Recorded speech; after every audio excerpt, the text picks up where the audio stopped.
what kind of cooperation it is and what are you going to build for the railways? Help the government agenda on modernizing the railway sector in India. That's a new idea. Not many ropeways we have seen in India. So, any venturing there? Yes, ropeways are very good, a good way of transport. For the time being, I know that Varanasi is the model, but I think there will be other cities to follow. So, sir, after this free trade agreement, EFTA and TEPA, how do you see the trajectory of our bilateral trade? We have it's a win-win partnership, we always call it.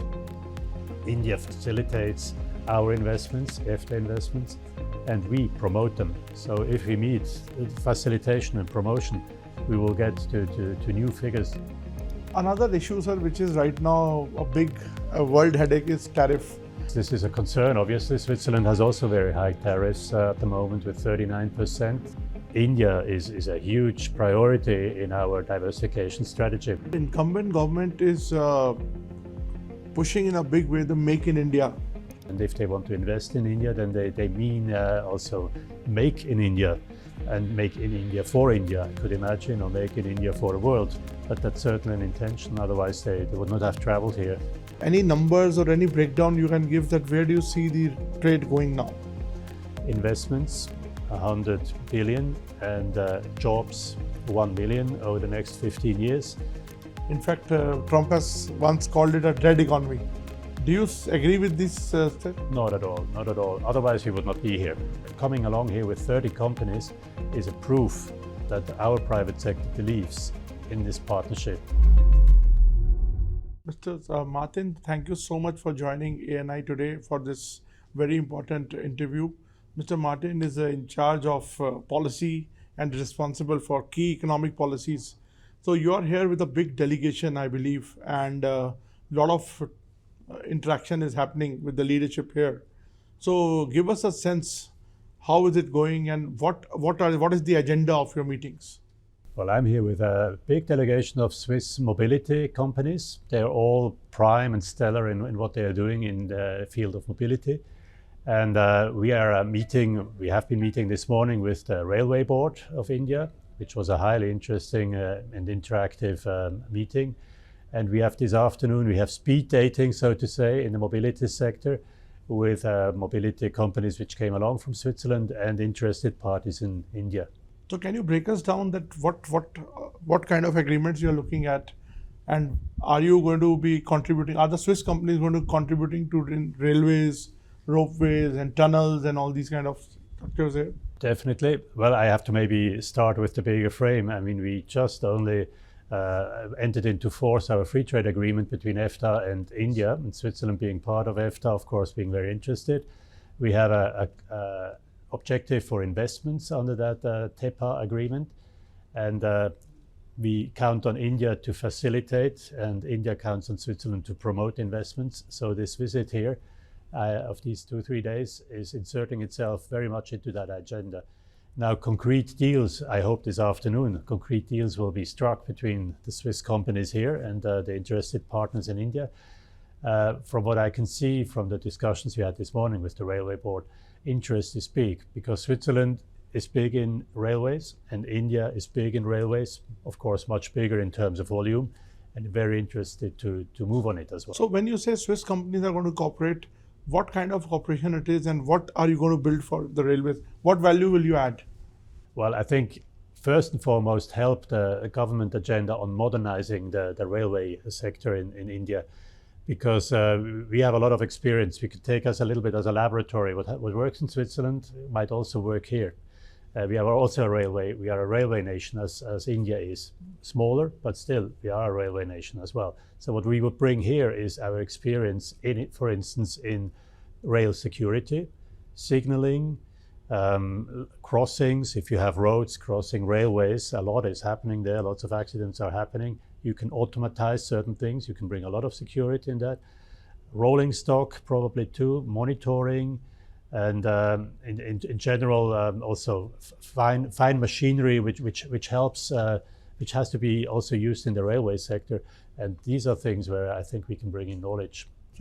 You said that like Switzerland, India is a railways country, but the size of the population here is really big, and we have actually seen lot of loopholes in our railways.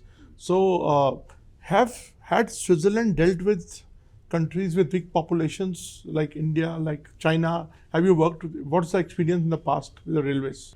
Well, I think our railway sector is quite experienced also in worldwide projects. And we have been working in Turkey, we have been working in many countries of the world. And I think we have a lot of experience in that, also for India. And India can scale it, you know. Sometimes you can try it at a smaller scale, and then you can bring it up to a bigger scale. So, any specifics can you give that what states, what areas particularly you are looking at the railways? Well, one very concrete example of this morning was, for instance, railway fastness. You know, if you want high-speed trains, you need good rails. If you want good rails, you need to have them fixed in a proper way. Fixing rails seems to be very, very easy. It is not. And if you want to be sure that there is no tolerance so that the trains are not derailing, then you need proper products. And that we can bring here, for instance. We are good in that.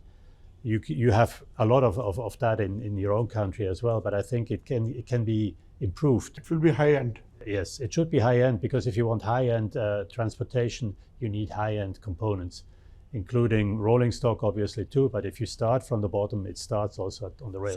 So do you think this is going to help in a big way in modernizing our system? I'm very sure it will.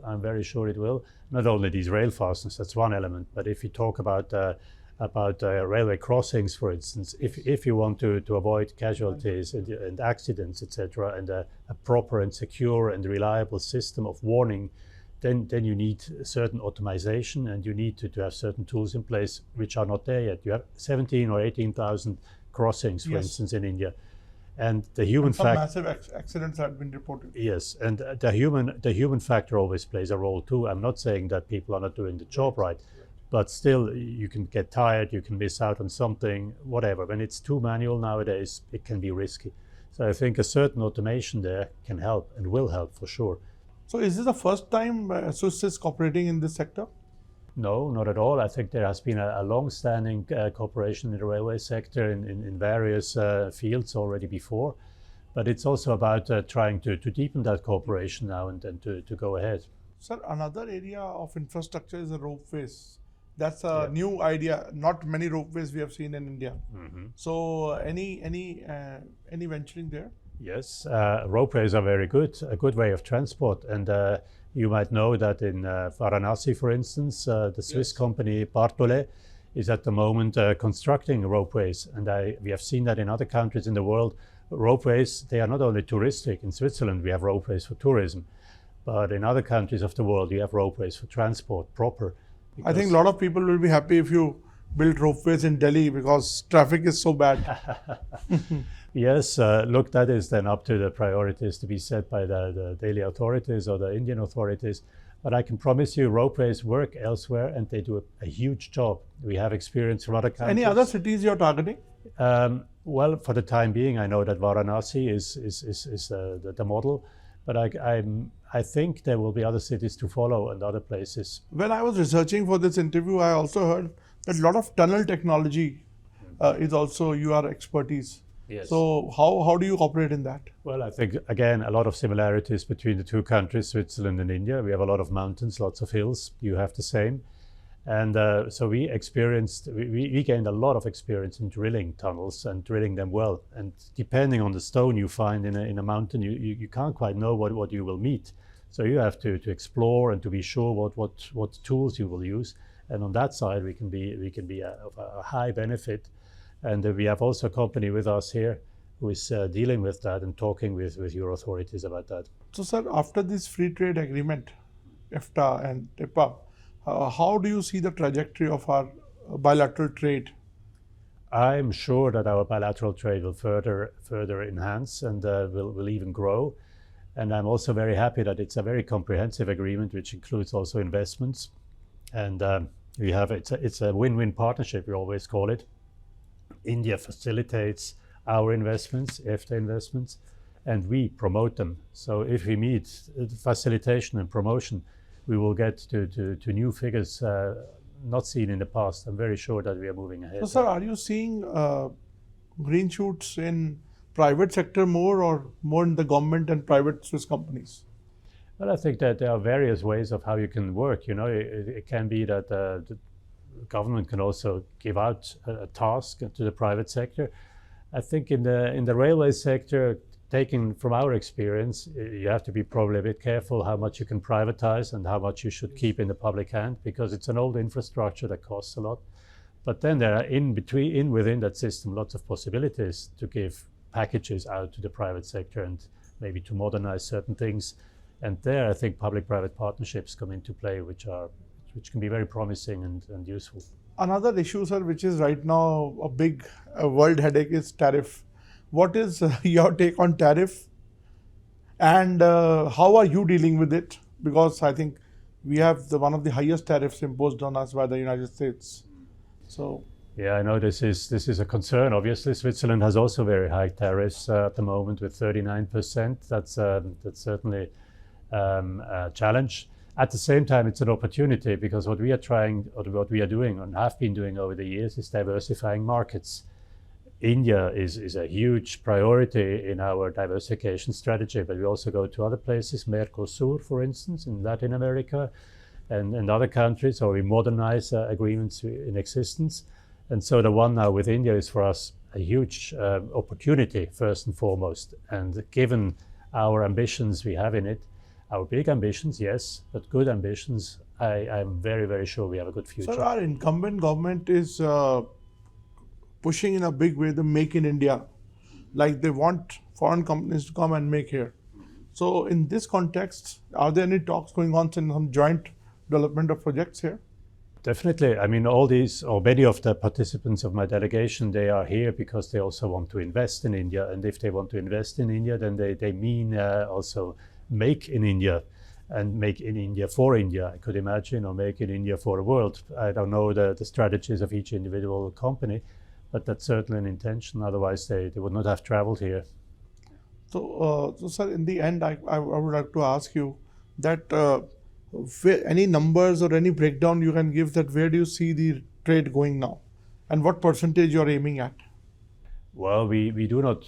It's a bit difficult to put a percentage or a figure to an intention. The only figures we have placed in our TEPA, for instance, is investments 100 billion and jobs 1 million over the next 15 years as an aspiration, and that brings along a lot of trade first and foremost as well, but a lot of investments as well. So some of the critics say that India is not a great place to invest right now. In fact, Trump has once called it a dead economy. Do you agree with this, sir? Not at all, not at all. Otherwise, we would not be here, because I see this for Swiss size and volumes. I would say that coming along here with 30 companies is a proof that our private sector believes in this partnership, in the Swiss-Indian partnership. Otherwise, they wouldn't have traveled. They're very smart people. They are private sector people. They can go all over the world, but they come here because they see we have a good place to So work. you see a good growth in India? Absolutely, absolutely. I'm very confident that we will move ahead together. Yeah. Thank you so much for talking to us, sir. Thank You're you. very welcome. It was a pleasure.